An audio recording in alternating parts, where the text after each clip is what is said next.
फिर नहीं, क्योंकि हमारी नजर में तो ये उड़ा भी है और नहीं भी उड़ा। चलो नीचे चलते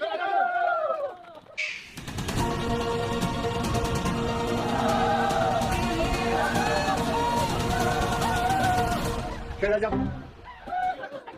ये वाला टायर निकल गया है और ये देखो इस बॉगी का चक्कर इतना मजबूत होता है। ये देखो इस बीच में से टूट गया है।